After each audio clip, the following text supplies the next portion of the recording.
প্রিয় প্রশিক্ষণার্থী, আসসালামু আলাইকুম। কেমন আছো সবাই? আজকে আলোচনা করব এমএস এক্সেলে কিভাবে ডাটাকে ফিল্টার এবং ডাটাকে সর্ট করা যায়। আমরা ফিল্টার মানে জানি যে কোনো ডাটাকে ছেঁকে বের করা, অর্থাৎ অনেক তথ্য সম্বলিত একটি এক্সেল শিট আছে, সেই শিটের ভিতর থেকে আমরা কোনো ডাটাকে ফিল্টারের মাধ্যমে সহজে দ্রুত বের করতে পারবো। তো আজকে শুরু করা যাক আজকের ভিডিও। এই জন্য আমি আগে একটা এক্সেল শিট ওপেন করি।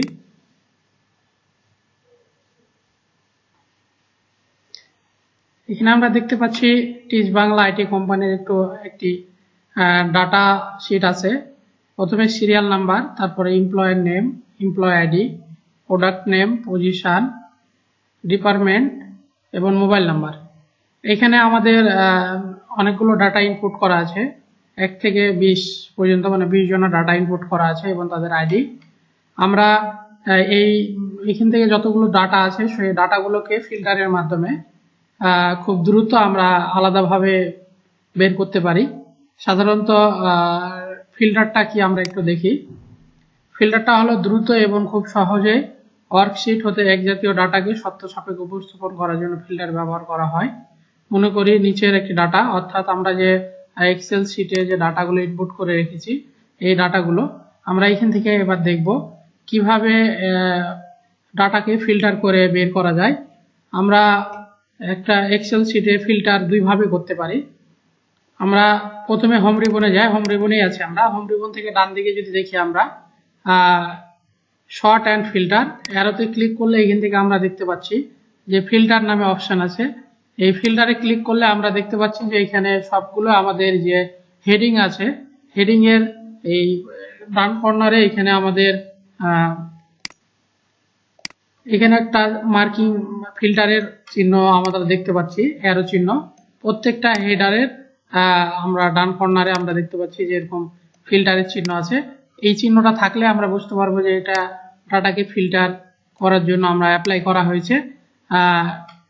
এবং আমরা এই অ্যারোতে ক্লিক করলে আমরা ডাটাকে ফিল্টার করতে পারবো। আমরা একটু ব্যাকে যাই, আবার আমরা কন্ট্রোল জেড দিয়ে ব্যাকে গেলাম। এভাবেও ডাটা ফিল্টার করা যায়, অথবা আরেকভাবে ডাটা ফিল্টার করা যায়, সেটি হলো ডাটাতে ক্লিক করব। ডাটাতে ক্লিক করার পরে আমরা এখানে দেখতে পাচ্ছি যে এখানে একটা অপশন আছে ডাটা, এই যে ফিল্টার। এই ফিল্টারে ক্লিক করলেও আমরা ডাটাকে ফিল্টার করতে পারবো। ফিল্টারে ক্লিক করার পরে আমরা দেখতে পাচ্ছি যে এখানে সিরিয়াল নাম্বার, এমপ্লয় নেম, প্রত্যেকটার এই ডান কর্নারে ফিল্টারের চিহ্ন চলে এসেছে। এখন আমি যদি এখানে অ্যারোতে ক্লিক করি, দেখা যাচ্ছে আমরা এখানে পজিশন থেকে বা ডিপার্টমেন্ট থেকে বা প্রোডাক্টের নেম থেকে আমরা যদি আলাদা আলাদা করে ডাটা বের করতে চাই, এখানে সাপোজ আমাদের এখানে প্রোডাক্টের আছে keyboard, mouse, RAM, power supply. তো আমাদের কত জায়গায় কিবোর্ড আছে বা কত জায়গায় মাউস আছে এটা বের করার জন্য আমরা প্রোডাক্টের এই যে ডাটা ফিল্টারে এখানে ক্লিক করলাম। এখানে ক্লিক করার পরে আমরা এখানে দেখতে পাচ্ছি যে সিলেক্ট ওয়াল আছে। এখানে যত প্রকার আমাদের প্রোডাক্ট থাকবে, সাধারণত যেমন keyboard, motherboard, mouse, power supply, RAM, মোট 5 প্রকার আমাদের প্রোডাক্ট আছে। আমি সাধারণত যদি শুধু কিবোর্ডটা দেখতে যাই, তাহলে আমরা এগুলো চেকমার্ক গুলো তুলে দেবো, শুধু কিবোর্ডটা রাখবো, তারপরে আমরা ওকে দেব। ওকে দিলে দেখতে পাচ্ছি আমাদের এখানে কিবোর্ড যতগুলো আছে সবগুলোই আমাদের এখানে শো করছে। এবং আমরা আরেকটা জিনিস লক্ষ্য করলে দেখতে পাবো, সেটা হলো আমরা যখন ফিল্টার করি প্রথম অবস্থায় তখন এইরকম চিহ্ন ছিল, আর কোনো ডাটাকে ফিল্টারে অ্যাপ্লাই করা হলে আমাদের তার চিহ্নটা এরকম হয়ে যাবে, ফিল্টারের মতন চিহ্ন হয়ে যাবে। তো আমরা এইভাবে ডাটা ফিল্টার করতে পারি। আর যদি আমরা আগের অবস্থায় ফেরত যাই, তাহলে আবার এখানে ক্লিক করব। আমরা এখানে clear filter from product name, এখানে ক্লিয়ার ফর্ম করে দিলে আমাদের আগের মতন অবস্থায় চলে যাবে। অথবা আমরা আরেকভাবে করতে পারি, যদি কিবোর্ডটাকে অ্যাপ্লাই করলাম, তারপরে আমরা এখানে ক্লিক করার পরে যদি সিলেক্ট ওয়ালে দিই, ওয়াল দেওয়ার পরে ওকে দিই, তাহলে আমাদের যতগুলো এখানে প্রোডাক্টের নাম ছিল সবগুলো এখানে শো করবে। এখন আমরা সাধারণত যদি দেখতে চাই, এখানে যে 20 জন এমপ্লয় আছে তাদের একটা আইডি নম্বর আছে। আইডি নম্বরে আমরা দেখতে পাচ্ছি কম বেশি, এবং একই আইডি অনেকের আছে, এবং কতজনের একই আইডি আছে এটা যদি দেখতে চাই আমরা, তাহলে এই এমপ্লয় আইডির এখানে ক্লিক করব। এখানে ক্লিক করার পরে আমরা এখানে দেখতে পাচ্ছি সিলেক্ট ওয়াল। সিলেক্ট ওয়ালটির জায়গায় আমরা 400 দেখা যাচ্ছে 52 এটাই দেখবো শুধু, বা 452 এবং 460 এই দুটা দেওয়ার পরে আমরা ওকে দিলাম। ওকে দেওয়ার পরে আমরা দেখতে পাচ্ছি এখানে 452 দুইজনের আইডি আছে, এটা একটা 460 আছে একজনের আইডি। তো এইভাবে আমরা ডাটাকে ফিল্টার করে যে কোনোভাবে সহজে দ্রুত বের করতে পারি। আবার আমরা যদি এখানে ক্লিক করি clear filter from employee ID, তাহলে আমাদের সবগুলোই শো করবে। আবার আমরা এখানে দেখতে পাচ্ছি পজিশন আছে, ম্যানেজার, সেলসম্যান, ওয়ার্কার বা ডিপার্টমেন্ট আছে। ডিপার্টমেন্ট যদি আমরা আলাদা করতে চাই, দেখা যাচ্ছে আইটি ডিপার্টমেন্টের কে কে আছে সেটা যদি আলাদা করতে চাই, তাহলে আমরা এখানে ফিল্টারে ক্লিক করলাম। ফিল্টারে ক্লিক করার পরে এখানে তিনটা দেখা যাচ্ছে ডিপার্টমেন্ট, আমরা শুধু আইটি ডিপার্টমেন্টটা দেখতে চাই, তাহলে এই দুটো তুলে দিলাম। তারপরে আমরা ওকে দিলাম। ওকে দিলে আমরা দেখতে পাচ্ছি এখানে আইটি ডিপার্টমেন্টে মোট 5 জন আছে 20 জন এমপ্লয়ের ভিতরে, এখানে 5 জনের ডাটাগুলো আমরা শো করতে পারছি। এভাবে আমরা ডাটা ফিল্টার করতে পারি। আবার এগুলোকে আমরা ক্লিয়ার ফর্ম করে দিলে এগুলো সবগুলো ডাটা আমাদের এখানে শো করবে। এবার আমরা আরেকটি জিনিস দেখব, সেটা হলো ডাটাকে কিভাবে শর্ট করব। শর্ট করার জন্য আমরা এখানে গেলাম। এখানে আমরা একটা এক্সেল শিট আমরা আগে থেকেই ডাটা ইনপুট করে রেখেছি, ডাটা শর্টিং করার নিয়ম। অর্থাৎ একটা এক্সেল শিটে অনেকগুলো ডাটা থাকতে পারে, সেই ডাটাগুলো আমরা দেখা যাচ্ছে ছোট থেকে বড় বা বড় থেকে ছোট দেখতে চাই, বা দেখা যাচ্ছে কোনো হেডিং এর উপরে নির্ভর করে আমরা ডাটাগুলো ছোট বড় করতে চাই, এই জন্য আমরা এখানে ডাটা শর্টিং করতে পারি। সেম ভাবে আমরা দুইভাবেও এখানে ডাটা শর্ট করা যায়। একটা হলো হোমে ক্লিক করলাম। হোমে ক্লিক করলে আমরা দেখতে পাচ্ছি ডান পাশে এখানে আমরা লক্ষ্য করলে দেখতে পাবো যে ডান দিকে আমাদের এখানে শর্ট অ্যান্ড ফিল্টারের অপশন। আবার আমরা ডাটাতে ক্লিক করে ডাটা রিবনে ক্লিক করার পরে আমরা এখানে দেখতে পাচ্ছি যে ফিল্টারের পাশে আমাদের এখানে শর্ট নামে একটা অপশন আছে। তো এইভাবে আমরা দুইভাবেই অ্যাপ্লাই করতে পারি। আমরা সাধারণত দেখা যাচ্ছে সাপোজ আমরা এখানে শর্টে ক্লিক করলাম। শর্টে ক্লিক করার পরে এরকম একটা আমাদের ড্রপ ডাউন লিস্ট আসবে। এখান থেকে আমরা এখানে মাই ডাটা হ্যাজ হেডিং, এটা আমরা এটা ক্লিক করে দিলাম, বা এটা তুলে এটা ক্লিক করলে আমাদের হেডিংটা সিলেক্ট হয়ে যাবে তুলে দিলে। আর যদি সিলেক্ট চেক মার্কটা সিলেক্ট অবস্থায় রাখি তাহলে আমাদের হেডিংটা ধরবে না। আমরা সিলেক্ট করে দিলাম। তারপরে এখানে শর্ট বাই কিভাবে দেখতে চাই, অ্যামাউন্ট আমাদের যেহেতু এখানে আমরা লক্ষ্য করলে দেখতে পাবো যে এখানে আমাদের কলাম আছে সিরিয়াল নাম্বার, উপরে হেডিং আছে serial number, name, product name, amount. তো আমরা এই শর্টিং বাই এই অ্যারোতে ক্লিক করলে আমরা দেখতে পাচ্ছি এখানে serial number, name, product name, amount.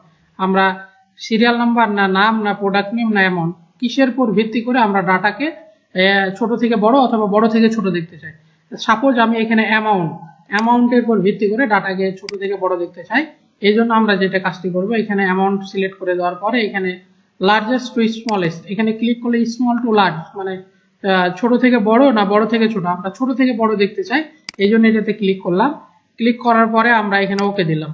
ওকে দিলে আমরা যে জিনিসটা দেখতে পাচ্ছি এখানে লক্ষ্য করলে দেখা যাবে যে আমাদের সিরিয়াল নাম্বার 1 থেকে শুরু হয়ে চলে এখন আমাদের 8 নম্বর সিরিয়ালটা উপরে চলে গেছে, কারণ আমরা এখানে অ্যামাউন্টের উপর ভিত্তি করে ডাটা শর্ট করেছি ছোট থেকে বড়, এই জন্য 250 সর্বপ্রথম, তারপরে আমরা সিরিয়ালি দেখতে পাচ্ছি সব লাস্টে বড়। এভাবে আমরা যদি এবার বড়টা দেখতে চাই তাহলে আবার এখানে শর্টে ক্লিক করলাম, অ্যামাউন্টের পরে এখানে আমরা দেখবো লার্জেস্ট টু স্মলেস্ট, এটাতে ক্লিক করার পর ওকে দিলে আমরা এবার দেখতে পাচ্ছি এবার সর্বোচ্চ যে তাকে উপরে দেখাচ্ছে এবং সর্বনিম্ন যে 250 যার সিরিয়াল ছিল 8 তাকে সব লাস্টে দেখাচ্ছে।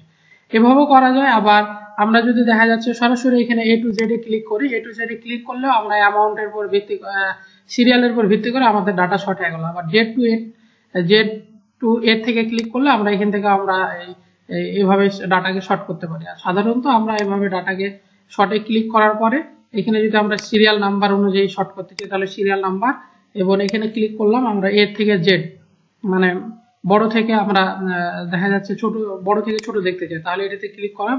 ক্লিক করার পরে সিলেক্ট করার পর আমরা ওকে বাটনে ক্লিক করলাম। এখানে একটা মেসেজ দিচ্ছে আমাদের, এটা আমরা শর্ট নাম্বারের নাম্বারই রাখবো, তারপরে আমরা ওকে দেব। ওকে দেওয়ার পরে আমরা দেখতে পাচ্ছি যে সিরিয়াল নাম্বার 1 2 3 4 এভাবে সিরিয়ালি আমাদের ডাটাগুলো শর্ট হয়ে গেছে। তাহলে ডাটা শর্টের কাজ হলো যে আমরা ছোট থেকে ডাটাকে ছোট থেকে বড় বা বড় থেকে ছোট, উপরে যে হেডিং গুলো থাকবে হেডিং এর উপর ডিপেন্ড করে আমরা ডাটাকে ছোট থেকে বড় অথবা বড় থেকে ছোট ভাবে আমরা দেখতে পারবো। আমরা আজকে আরেকটা বিষয় আলোচনা করব, সে হলো ডাটাকে কিভাবে কন্ডিশনাল ফরম্যাটিং করে তথ্য হাইলাইট করা যায়। কোনো ডাটাকে যদি আমি হাইলাইট করতে চাই, যে ডাটাগুলো ইনপুট করা আছে এগুলো সত্য সাপেক্ষে যদি হাইলাইট করতে চাই সেটি দেখবো আজকে আমরা। সাপোজ আমরা হোম রিবনে গেলাম, হোম রিবনে ক্লিক করার পরে আমরা দেখছি যে এখানে কন্ডিশনাল ফরম্যাট, এই যে ডান দিকে এখানে কন্ডিশনাল ফরম্যাট অ্যারোতে ক্লিক করলাম, এখানে আমরা দেখা যাচ্ছে হাইলাইট সেল রো, এখান থেকে আমরা লেস দেন আমরা মানে ছোট দেখবো। দেখা যায় সাপোজ একটা সেলে যদি 30-এর নিচে বা 33-এর নিচে কোনো ডাটাকে ইনপুট করা থাকে তাহলে সেটা রেড মার্ক ধরে নিবে। এই জন্য আমরা এটাকে সিলেক্ট করলাম, সিলেক্ট করার পরে কন্ডিশনাল ফরম্যাটে গেলাম, তারপরে হাইলাইট সেল রো, এখানে লেস দেনে ক্লিক করলাম, এখানে আমরা 33-এর কম যদি দেয় তারপরে আমরা 33 লিখে দিলাম, এখানে আমরা এটাকে রেড টেক্সটে করে দিলাম, তারপরে ওকে দিলে আমরা এখানে দেখতে পাচ্ছি একটা ডাটা আমরা 29-এর কম 33-এর কম সেই জন্য রেড কালার ধরছে, বা কোনো ডাটাকে আমি যদি কম দেখাই 30 দিলাম, সাপোজ 30 দিলে দেখা যাচ্ছে এই ডাটাটা 30 আবার রেড কালার হয়ে গেছে, বা অন্য দেখা যাচ্ছে অন্য কোনো ডাটাকে আমরা দেখা যাচ্ছে 25 দিলাম, তাহলে এই ডাটাটা আমাদের রেড হয়ে গেছে। বা এই ডাটাটাকে আমরা যদি এখন 34 করে দিই 33-এর উপরে, তাহলে এটাকে দেখতে পাচ্ছি ব্ল্যাক কালার হয়ে গেছে। এভাবে আমরা এখানে সিলেক্ট করার পরে এখানে কন্ডিশনাল ফরম্যাটে ক্লিক করে আমরা হাইলাইট সেল রো, আমরা যদি এখানে বিটুইন করে দিই বা লেস দেন গ্রেটার দেন, এভাবে গ্রেটার দেন যদি দিই তাহলে গ্রেটার দেন দেখা যাচ্ছে সাপোজ এভাবে আমরা এখানে সাধারণত লেস দেন বা গ্রেটার দেন যে কোনো একটা আমরা ব্যবহার করতে পারবো। এভাবে আমরা ডাটাকে কন্ডিশনাল ফরম্যাট দিয়ে হাইলাইট করা যায়। আজকে আমি আরেকটা বিষয় আলোচনা করব, সেটা হলো ডাটা ভ্যালুয়েশন, কিভাবে ডাটার ভ্যালুয়েশন বের করা যায়। এই জন্য আমি এক্সেল শিট ওপেন করলাম। সাপোজ এখানে ডাটা ভ্যালুয়েশন করার নিয়ম, এখানে 10 জন স্টুডেন্টের নাম লেখা আছে, তাদের 3টি সাবজেক্ট। আমরা জানি যে প্রত্যেকটা সাবজেক্টের মার্ক হলো 100। সাধারণত যদি ডাটা আমরা ইনপুট করতে গিয়ে যদি ভুলবশত কোনো সেলে ডাটা 100-এর উপরে চলে যায় বা 100 হয়, তাহলে সেই সেলে ডাটাগুলো ইনপুট হবে না। এই জন্য আমরা যে কাজটি করব, আগে এই সেলটাকে আমরা ব্লক করে নিলাম। ব্লক করে নেওয়ার পরে আমি যাব ডাটা রিবনে ক্লিক করার পরে আমরা দেখতে পাচ্ছি ডাটা রিবনে ক্লিক করার পরে আমরা এখানে ডাটা ভ্যালুয়েশন নামে একটা অপশন আছে, সেটা এই অ্যারোতে আছে, অ্যারোতে ক্লিক করলে আমরা অপশনটি পাবো। এই ডাটা ভ্যালুয়েশনে অ্যারোতে ক্লিক করলাম, এরপরে ডাটা ভ্যালুয়েশনে ক্লিক করার পরে এরকম একটা বক্স আসবে আমাদের। এখান থেকে আমরা অ্যালো থেকে আমরা অ্যারোতে ক্লিক করে আমরা এখানে ডেসিমাল করে দেবো। ডেসিমাল করে দেওয়ার পরে এখানে ডাটা কত থেকে আমাদের এটা লেস দেন কত 100, আমরা এখানে 100 দিয়ে দিলাম, তারপরে ওকে। এখন সাপোজ আমরা যদি এখানে ডাটা ইনপুট করি তাহলে দেখতে পাচ্ছি যে ডাটাগুলো ইনপুট হচ্ছে। আমি দেখি ডাটাগুলো ইনপুট হয় কিনা। আমি সাধারণত এখানে 100 আমি ইনপুট করলাম।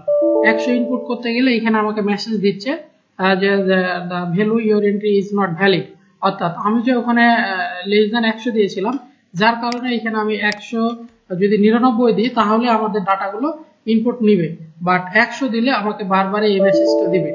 তো এইভাবে আমরা খুব দ্রুত এবং খুব সঠিক ভাবে আমরা যে কোনো ডাটাকে ইনপুট করতে পারি।